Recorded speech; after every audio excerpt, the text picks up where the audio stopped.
Fala aí galera da área de comunicação visual, sou eu, Maxwell Carlos, e hoje gravando mais um vídeo aqui pra vocês. Hoje é domingo, não tô imprimindo nada, só vim aqui na Open para trabalhar um pouquinho e também para fazer um vídeo para vocês respondendo algumas perguntas, alguns mitos e verdades em relação a espaço, a localização do ar-condicionado, ao posicionamento da sala de impressão na sua empresa. Tem muita gente que na hora de comprar a máquina tem muitas dúvidas e acaba entrando na onda ali dos vendedores que fala que tem que ter isso, tem que ter aquilo, e acaba criando muito mito e acabam ocultando muitas outras coisas que sejam relevantes para a sua empresa, para os seus equipamentos na hora de imprimir e tal. E é isso que eu quero tirar as dúvidas de vocês hoje, e a gente quer compartilhar com vocês algumas experiências que eu tenho durante todos esses anos aí com plotter de impressão. Como todos vocês acompanharam em algumas lives e alguns vídeos que eu postei, essas máquinas aqui elas ficavam em outro local, no caso aqui do lado, a 3 metros daqui. Esse ambiente era um ambiente de modo geral, ou seja, era a parte de impressão, a parte de acabamento, a parte de corte, a parte de outras coisas, a parte de prensagem, como vocês viram nos outros vídeos. Daí você deve estar se perguntando, mas por que você tirou? Tem alguma coisa a ver e tal? Então, pessoal, eu acabei tendo que tirar, não porque tem alguma coisa a ver, alguma influência das máquinas ficarem juntas.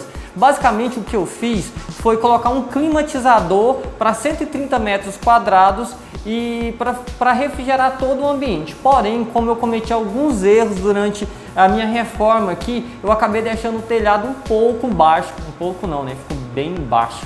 E acabou que o climatizador não deu conta de climatizar o ambiente como eu queria. Porque, como todos vocês sabem, as máquinas precisam imprimir aí numa temperatura média aí de 22 a 24 graus, aí é a média ideal. Como eu não consegui chegar a essa temperatura e também eu tinha uma prensa térmica gigantesca, não só uma, como 3 prensas, uma grande e outras 2 pequenas, elas acabavam ficando do lado da máquina. Isso acabava esquentando muito o ambiente e eu estava correndo um risco muito alto, muito grande de acontecer qualquer coisa e prejudicar as minhas máquinas. O que eu tive que fazer? Tive que confinar as minhas máquinas nesse ambiente que vocês estão vendo agora, e é sobre isso que eu quero falar com vocês agora. Um mito comum das empresas que vendem equipamentos é falar que a máquina tem que estar num ambiente de X metros por X metros. Tem muitas empresas que exigem um tamanho muito grande para a sala para colocar a sua máquina. Isso é verdade? Não. A minha sala aqui tem 3,80 metros por 7 metros de comprimento. E como vocês estão vendo, está super apertado. Não tem nada a ver você colocar uma máquina em um ambiente apertado. Muito pelo contrário, quanto menor o ambiente que você colocar a sua máquina, menos a necessidade de você ter um ar-condicionado muito potente. Então você pode conseguir compactar as suas máquinas em um ambiente pequeno. O único problema disso é que vai ficar muito ruim de você se mover. As suas mídias têm que ficar provavelmente perto da máquina para facilitar a sua logística, o seu processo. Você vai ter que deixar as suas mídias perto da máquina e isso vai acabar gerando um desconforto na hora que você tiver que colocar as mídias. Você pode esbarrar nas mídias, derrubar as mídias na máquina, como vocês estão vendo aqui atrás. Então isso acaba prejudicando um pouco. Mas a empresa que vende o equipamento para você não tem o direito de falar para você o tamanho do espaço que você precisa ter para colocar a sua máquina. Eu tenho nesse espaço aqui 3 plotters de impressão. Estão super apertadas, mas é o que eu tinha. Eu não conseguia quebrar mais nada, ampliar, não dava. Então o tamanho da sua sala não é a empresa que vende a máquina que tem que decidir. Quem decide isso é você. É claro que você vai ser um pouco prejudicado se for muito apertado. Porém, isso não tem nada a ver. Daí tem muita gente que pergunta sobre ar-condicionado. Maxwell, posso colocar um climatizador, um ar-condicionado, uma geladeira, tanta coisa. Basicamente a gente precisa sim de um ar-condicionado. Por quê? A gente precisa de ter uma temperatura legal para as máquinas trabalhar, porque é tinta, pessoal. Então tinta, se tiver um calor muito alto, a tinta vai secar a sua cabeça, a tinta pode ficar densa também no seu book, pode acontecer uma série de fatores. Então é muito importante que você tenha uma sala climatizada, com ar-condicionado ou com um climatizador. Daí as pessoas vão me perguntar, Maxwell, quantos BTU eu preciso? Galera, isso é uma coisa muito relativa. Isso depende de quantos equipamentos elétricos tem na sala, qual é o fluxo de pessoas que vão passar na sua sala. Então é uma coisa muito complexa. Eu vou dar um exemplo para vocês do que eu estou usando aqui na Open. Esse ar-condicionado que vocês estão vendo aí atrás, está desligado, ele tem 24.000 BTUs. Essa sala tem 3,80 por 7 metros mais ou menos, então como tem duas portas aqui, uma porta desse lado, uma porta para esse lado, então todo mundo que quiser sair da parte de criação, de atendimento e ir para a parte de produção tem que passar por essa sala. Então eu coloquei um ar-condicionado inverter de 24.000 BTU. Inverter por quê? Porque as novas gerações de ar-condicionado são inverter. Inverter economiza muito mais energia do que ar-condicionado convencional. Então fica a dica para vocês, se você quiser economizar, você vai colocar um ar-condicionado inverter. Uma dica legal para vocês é vocês comprar usado no LX. Esse ar-condicionado custava cerca de 3.400, quase 4.000 reais. Eu paguei nele 1.500 reais usado e está funcionando belezinha, só o ourinho. Daí a pessoa pergunta também, Marcos, o ar-condicionado tem que ficar 24 horas ligado? Pessoal, não. O ar-condicionado pode ser ligado um pouco antes de você começar a imprimir ou durante até mesmo o processo de impressão. O ideal é que seja antes. Por quê? O seu clima ele tem que estar legal durante a impressão. É claro que se tiver essa possibilidade de ficar um clima legal 24 horas seria muito melhor. Mas não dá para deixar um ar-condicionado ligado 24 horas moendo a sua energia e tirando do seu bolso. Então você pode ligar o ar-condicionado durante a impressão para não acontecer da sua cabeça secar ou qualquer outra coisa esquentar demais, aquecer. Porque na hora que a máquina está imprimindo ela liga os aquecedores na parte frontal e na parte de trás, então isso acaba esquentando mais o local ali de impressão. Então o ideal é que você imprima só, que você deixe o ar-condicionado ligado só durante a sua impressão e à noite também, todo mundo sabe que é mais fresco e tal, essas coisas. Mas se você também conseguir deixar e não doer tanto no seu bolso durante o dia o ar-condicionado ligado, pô, vai ser super legal, né? O posicionamento do ar-condicionado não tem muito a ver. Tem gente que fala que o ar-condicionado pode estar virado para máquina, periquito, papagaio. Pessoal, a única coisa que vai alterar aí do ar-condicionado estar virado para máquina ou não, é só o caso que ele vai esfriar demais a parte onde é que aquece, né? Essa parte frontal da máquina fica quente, então durante o processo de impressão ele vai ter que ficar mais ligado para poder chegar à temperatura. Mas isso pode ser compensado através de um defletor que a gente compra no Mercado Livre, que é uma parte de acrílico para tirar o ar-condicionado, o ar direto do ar-condicionado para as máquinas, você pode jogar para o teto. Então o posicionamento do ar-condicionado você não precisa ficar quebrando muito a cabeça com isso. Caso você tenha algum problema, você coloca um defletor, que é uma parte de acrílico, para colocar o ar jogando um pouco mais para cima. Daí tem muita gente que pergunta sobre o computador da máquina. Eu sei que as empresas vão exigir que você tenha um computador aí com, sei lá, um i7. Basicamente o que você precisa ter é um computador bom. O computador é seu principal meio de comunicação com a máquina. Então se você tem um computador ruim, a sua máquina vai ficar lenta. Por exemplo, durante o processo de impressão, o carro está andando para lá e para cá, imprimindo, mimimi e tal, ele vai ficar parando, travando. Se você tiver um computador ruim, isso vai acontecer. Porém, se você tiver um computador bom, isso não vai acontecer. Você vai ter um processo muito mais rápido, sua máquina não vai ficar travando. Então, basicamente, uma configuração básica de um computador ou um notebook para você ter para sua máquina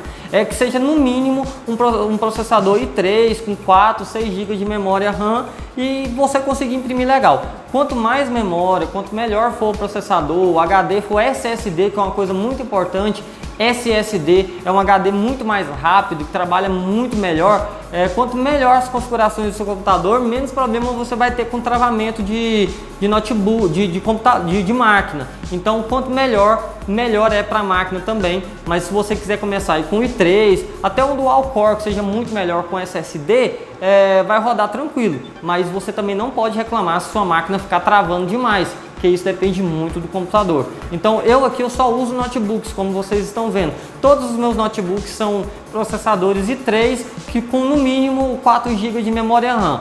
Uma coisa legal também é o sistema operacional. Eu sei que todo mundo gosta de Windows 10, quer ficar andando na atualidade e tal, mas o ideal mesmo, pessoal, assim, baseado nas minhas experiências, é que seja Windows 7, que ele fica atualizando menos e eu acho que vai ser bem melhor para você, você não vai ter tantos problemas. Eu vejo muito amigo meu tendo problema com máquina porque às vezes ou o Windows vai atualizar, acaba bloqueando os outros programas e isso acaba gerando desconforto não só para a pessoa que está imprimindo, quanto para a empresa que vendeu a sua máquina e você vai ter muito problema com isso. Então computador é isso aí, no mínimo um processador bom que não vai travar a sua máquina.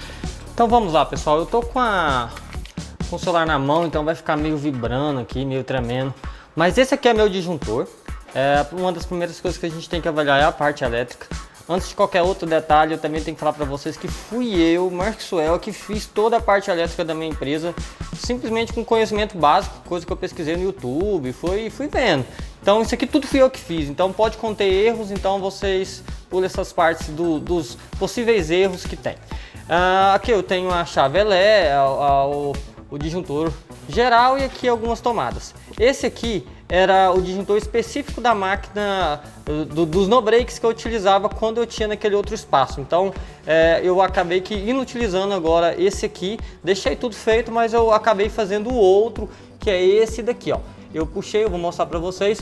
Esse daqui ficou lá para minha parte elétrica da minha sala. Um disjuntor, no caso, para o ar-condicionado, que no caso é esse de 10 amperes, e outro de 16, pode ser de 20 e tal. Eu sempre coloco o mínimo possível, que é para a tomada das plotters de impressão, onde que eu vou mostrar para vocês. Então, antes de mais nada, eu queria mostrar para vocês isso, e isso aqui é muito importante. O nome disso aqui é DPS. Isso aqui é basicamente um sistema anti-surto, caso aconteça algum surto na rede elétrica, cai um raio, o mundo acabe, isso aqui vai evitar com que você perca seus equipamentos, seu no-break. E eu vou mostrar para vocês basicamente como tudo funciona desmontando aqui. Então, tá aqui, né, pessoal? Esse é o disjuntor. Esse é o disjuntor de 16 amperes. Basicamente o que você tem que fazer para arrumar uma boa parte elétrica é puxar um fio de 4 milímetros e pegando na rede elétrica, né? Sem passar por nenhum outro disjuntor. No seu caso, você pode pegar no seu padrão e tal. Como aqui é o meu geral, passa pelo disjuntor geral, eu simplesmente peguei aqui uma rede, um positivo, né? No caso o pessoal fala fase, e puxei e trouxe aqui pro meu disjuntor, e o neutro também eu peguei e puxei e ele passa por aqui e vai lá para as tomadas. E uma coisa que eu queria mostrar para vocês é esse DPS, como eu já falei, que é meio anti-surto. Ele é muito fácil de montar, pessoal, não sou eletricista, alguma coisa assim, mas eu vou só mostrar para vocês. Aqui tem 4 porque a minha rede é trifásica, porque eu tenho muitos equipamentos, mimimi e tal. Como eu tenho quatro fios, né, 3 fases e um neutro, então meu DPS são 4 peças, então são 3 fases e um para o neutro. Eu basicamente tenho que pegar um positivo aqui e ligar em cada fase aqui, como vocês estão vendo. Ligo um em cada fase, no caso de vocês, se vocês forem apenas uma fase, né, positivo e negativo, vocês têm que pegar só dois disjuntores, um ligar no positivo, outro no negativo, ligar separadamente lá, aqui ó, tá ligado aqui, e aqui sai apenas um, como vocês estão vendo. Eu coloquei, não quis comprar um fio de muitos milímetros, porém liguei 3 fios aqui de 6 milímetros que vai para um aterramento diferente, separado. Aqui na Open eu fiz 2 tipos de aterramento, pessoal. Um aterramento para esse DPS aqui com 3 hastes, tá bom? Separado só para ele. E outro aterramento que é esse fio verdinho aqui que sopra todas as tomadas. Esse aterramento é separado do DPS. São outras 3 hastes colocadas no solo.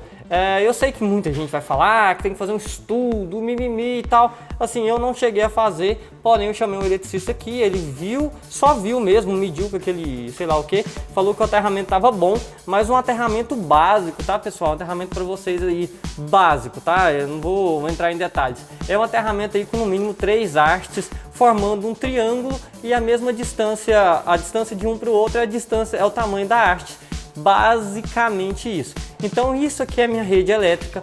Puxei aqui um fio, liguei no disjuntor e liguei nas tomadas. Aqui ó, vocês estão vendo que ele vai subir. Isso aqui tudo foi eu que fiz. E ali ele tá atravessando a parede, e eu vou continuar mostrando para vocês essa parte elétrica. Só para vocês terem noção, eu gastei basicamente nessa parte elétrica aqui aproximadamente R$200 para trazer as tomadas para cá. Então vou mostrar aqui para vocês. O meu fio tá passando ali, ó, porque eu não quis desmontar nada. Ele passa aqui, fio de 4 milímetros, e desce nessas canaletas que a gente compra. Eu não sei o valor do metro. E aqui eu tenho uma caixa de tomada onde é que liga o meu no-break e as outras partes da máquina que eu vou mostrar para vocês. Como vocês estão vendo, esse é o fio do aterramento. Ele passa não somente nas tomadas elétricas, como ele vem um fio aqui, olha só. Esse fio verdinho, onde ele liga na carcaça das máquinas. Isso aqui é uma outra coisa muito importante que resolve muito problema. Olha só que legal.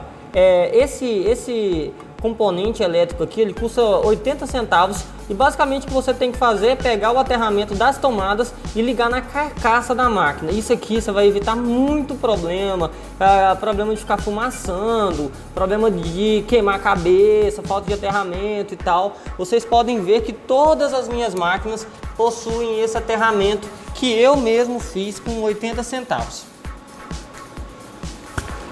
Que eu mesmo fiz com 80 centavos e é uma coisa muito válida.